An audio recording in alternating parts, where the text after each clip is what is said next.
Tim, welcome to our channel and thanks for logging on. Today we're discussing the Breitling SuperOcean Chronograph Abyss.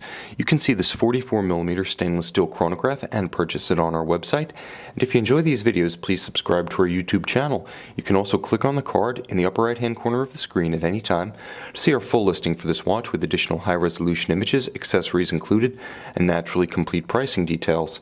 Now on my wrist, 6 1/3 inches, 16 centimeters in circumference, you can see that this is a truly large modern reference. It is well shaped to fit around the tighter curve of a smaller wrist, but because of the thickness and the sheer physical bulk, it's not a watch that likes to be denied aesthetically. It asserts itself.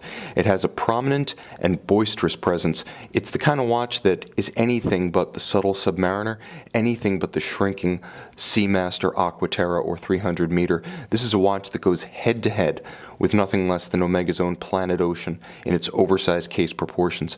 Now, the watch is not just 44mm across the nominal round of the case, it's also remarkably thick, being 17.5mm in absolute girth.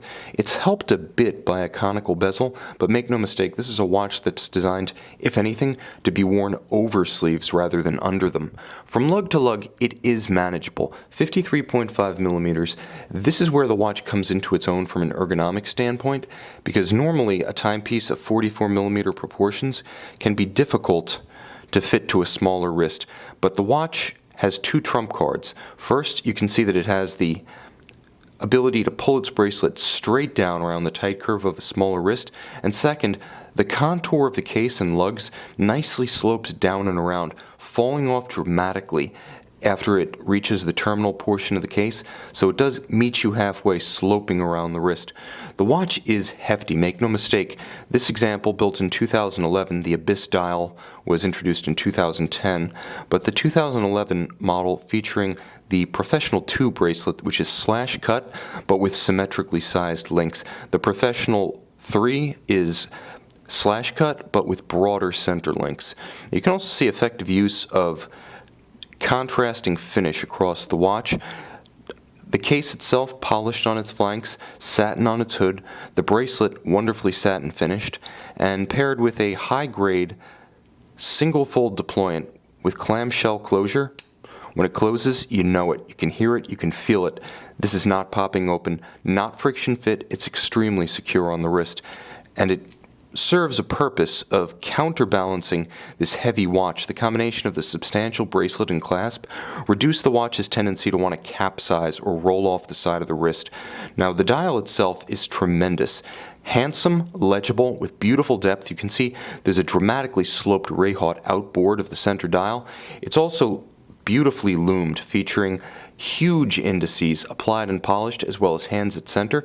Now, the Abyss name, it comes from the system of color on black backdrop, originally introduced in 2010. Now, there are many variants of it. Those that are time-only watches feature a dramatic, generally day glow band around the dial. The chronographs feature colored printing and colored surrounds for the date aperture, as well as the sub-registers and the chronograph seconds hand.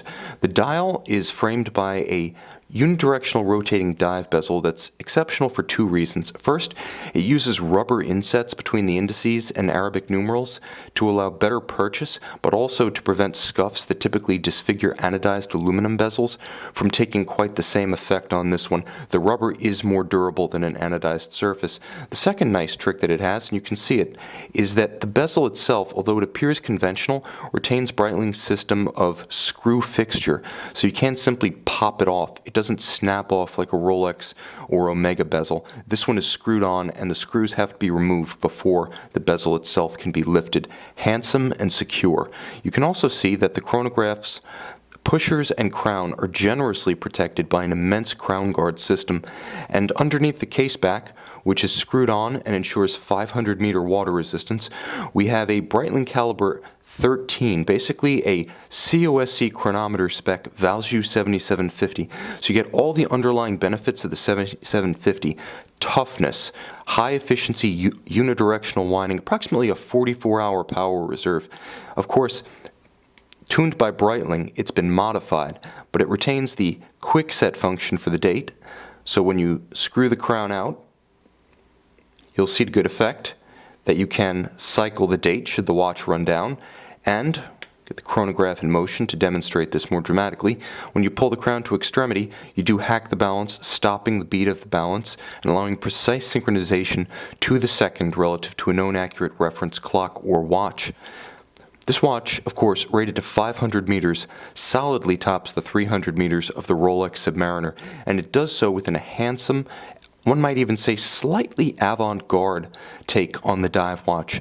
If you're into small flashes of color, a sort of raffish sensibility, and a sort of, own drummer take on sports watch design, this is definitely one that breaks from the established norms of the Rolex orthodoxy, but nevertheless has immense credibility as a very solid and very usable tool-style watch.